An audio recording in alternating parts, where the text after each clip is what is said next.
'cause it's just loose lips. I chat better than I sing, so go ahead and enjoy.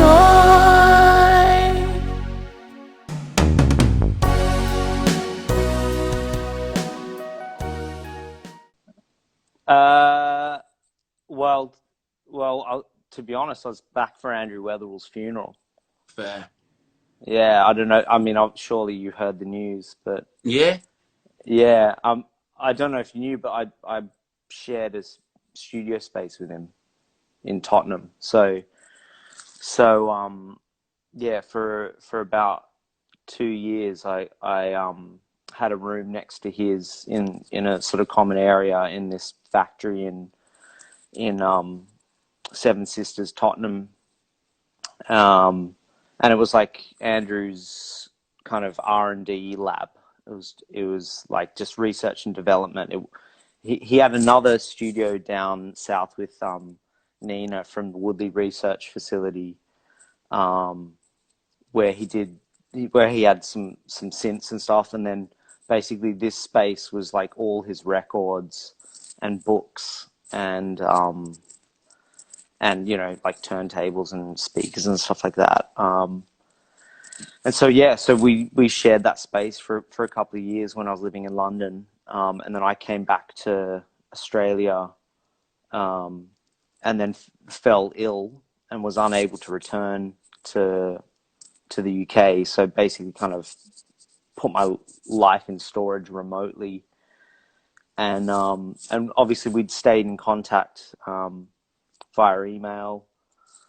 And I was like looking at getting him out to Byron to play the club, which was like, that was like my benchmark gig. It was like, once I get Andrew Weatherall to Byron Bay to play a party here, then I can like check out. It's like I've done my deed, my good deed for Byron.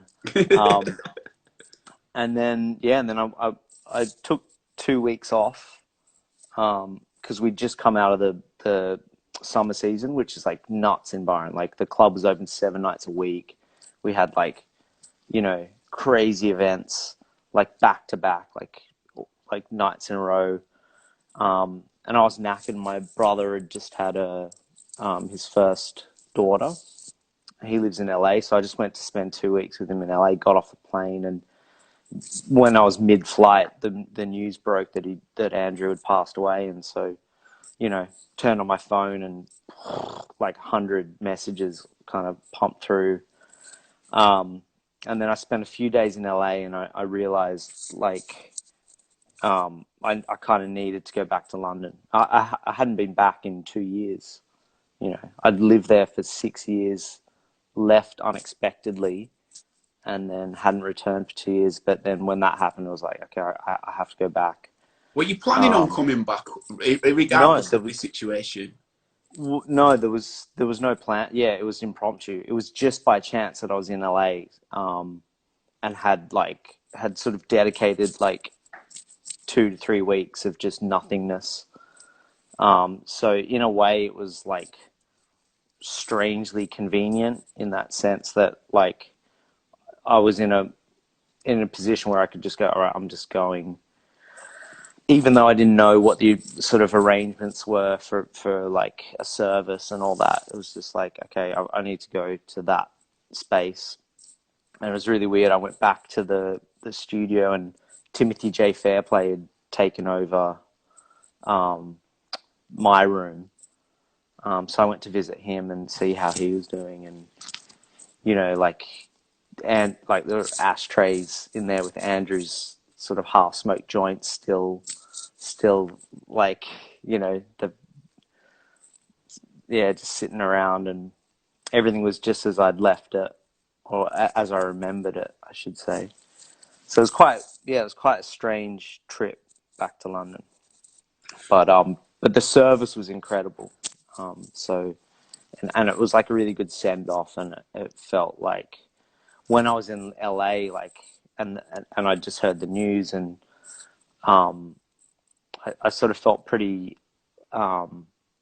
lost there, because like in England, everyone knows who Andrew Weatherall is. In America, I don't know, maybe a few people in New York and LA, but it felt like no one sort of understood like how important he was.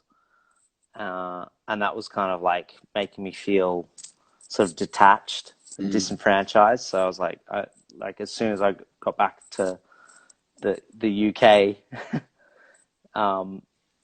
it felt like, there were people that I could talk to that understood the There sort was of a shared magnitude of the somberness situation. in the reaction. It really was, yeah, it really was. It was like, and that felt nice because it was, like he meant a lot to me. Was one of my main inspirations since I was a kid, musically, ethically, philosophically, and then the fact that we then became friends and I shared a studio with one of my heroes. It was actually via Ewan Pearson. Yeah. Who mixed both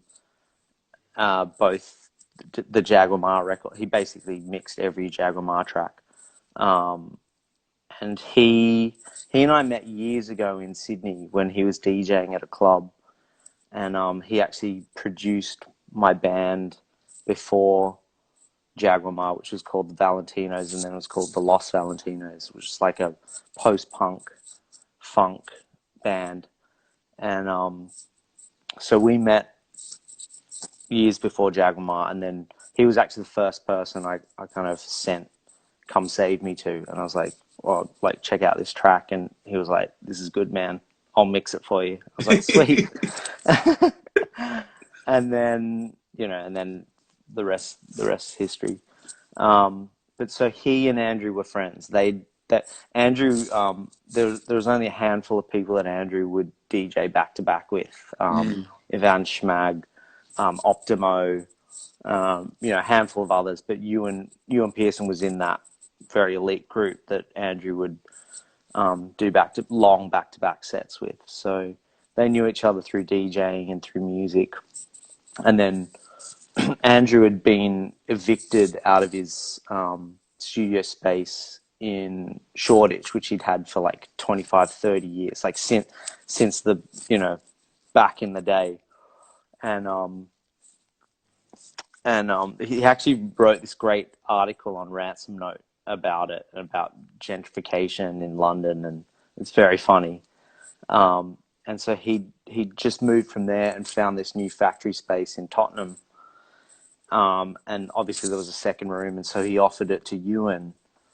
And then Ewan had just moved into a new place in London, and he had a kid, and so he wanted to take the room, but he knew that he wasn't going to be there that much, so he then brought me in, and sort of like, vouched for me, and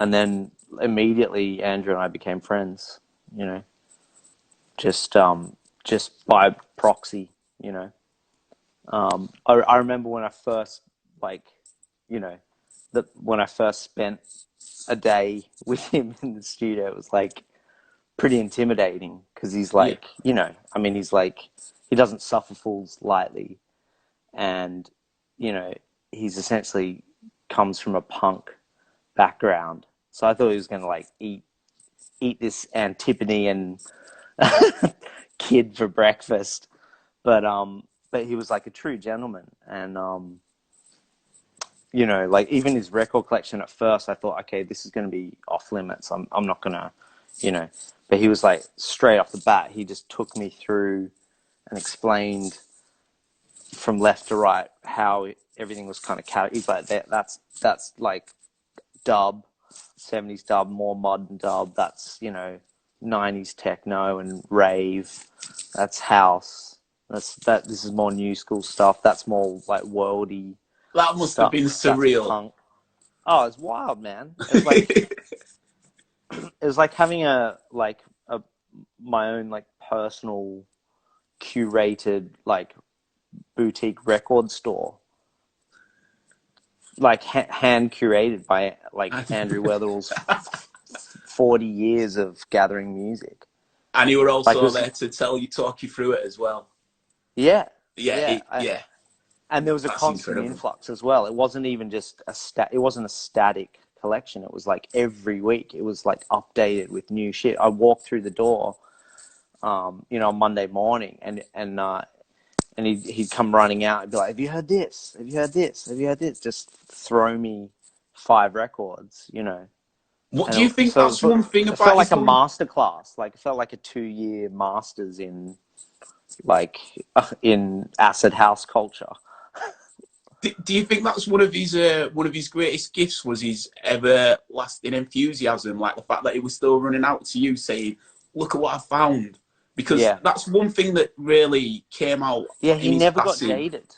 He was never, he was just a like had a childlike passion and thirst for music, and it never waned as far as I Mm. could see. I mean, I only knew him like closely for a few years, but from what I have heard and from what I heard at the service, I mean, it's like in fact, I listened to an interview that someone posted Was it the an one I interview tagged of you in?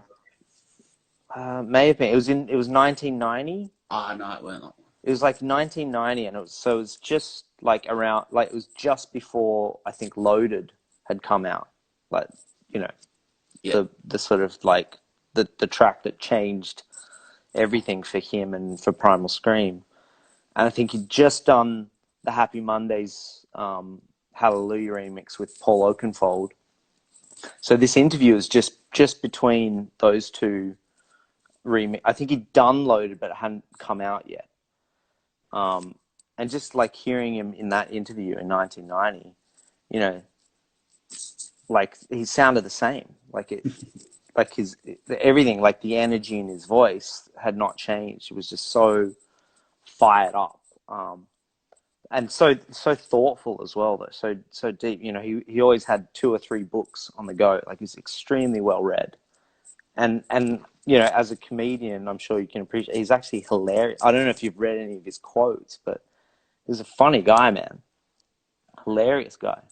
I didn't realise until he passed just how synonymous he was with the Leeds, with the city of Leeds. With back to Yeah, basics and the yeah, early origins of it. And then we have a day like music created festival called Inner City Electronic, and he was yep, meant to be doing a talk there and then performing, but it was the week of his passing, and then they turned it into like more of a memorial, like people speaking about him and celebrating his life. That was the link that I sent over. But yeah, the yeah, city yeah. of I Leeds. saw that link. Yeah, no, this was a different interview, but Mm, yeah, but the city of Leeds, like, yeah. As soon as I've been blessed enough to be good friends now with like the likes of Ralph Lawson and Tristan da Cunha and Dave Beer and all that back to basics like crew. And yeah, everyone just holds him in such a high regard, and you could just see the outflowing, just the way that it rocked everybody really. And I suppose it's only when certain people pass you realise the legacy and the loss of what they've left. yeah, That's yeah. what No, it it was a felt with big him. one. Yeah, That's it what was a it big. felt with him. Yeah, it was a big one. Definitely a big one for me.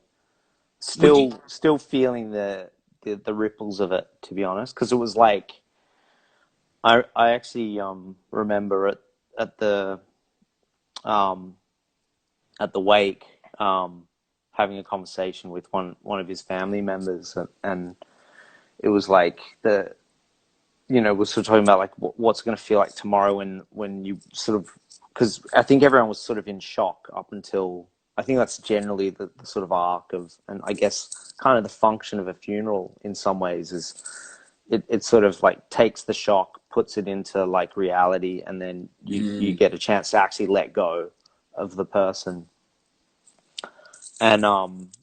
And it was like, it was really beautiful. The music was stunning all through the service.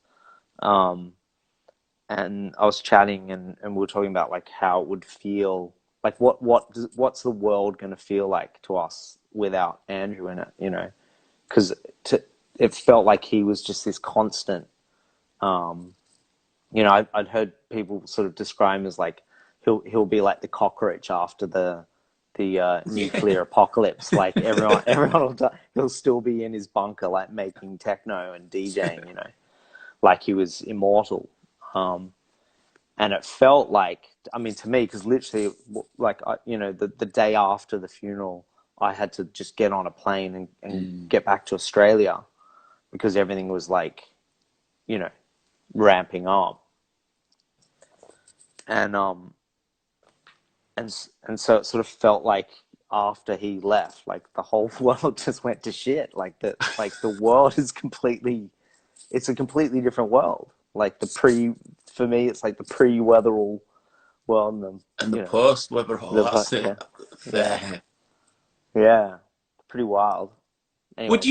Would you say, because I didn't know the situation of you being in like the studio with him, yet I remember like comparisons to early Primal with some of your records. Was that something that you would say is there as well, or was that just a coincidence? No, I mean, absolutely, it's no coincidence. Like I said, one of the main inspirations for Jaguar Ma was Andrew Weatherall's like approach to music, like the combination of, like the sort of punk ethic, punk energy, and sort of punk philosophy to music, like anything goes, but with this sort of considered sophistication of a rich vocabulary of music knowledge, but also at the core of it, the acid house ethos and ecstasy, and like not the drug but the sensation of like the ecstatic, and trying to seek transcendence through repetitive beats, which was something that Weatherall was the master of, and that definitely was in the DNA of Jaguar Ma from conception. It was like, but it wasn't specifically let's sound like Screamadelic. It was more general than that, and I think there are a few like parallels between the stuff that we were listening to when we're making Howlin', and I later found out that Primal Scream were listening to a lot of similar stuff, Northern Soul, a lot of Phil Spector, Wall of Sound stuff, loads of 60s soul, Detroit soul, and then experimenting with samplers and synthesizers. But at the core of it being a rock band, so there's definitely parallels, because like, me, Gavin, Jack, we all played in rock bands before Jaguar Ma. I'm obviously like really into technology and synthesizers and samplers. And I have a huge soul collection of music as well. So the foundations are really similar. 'Cause it's just loose lips. I tried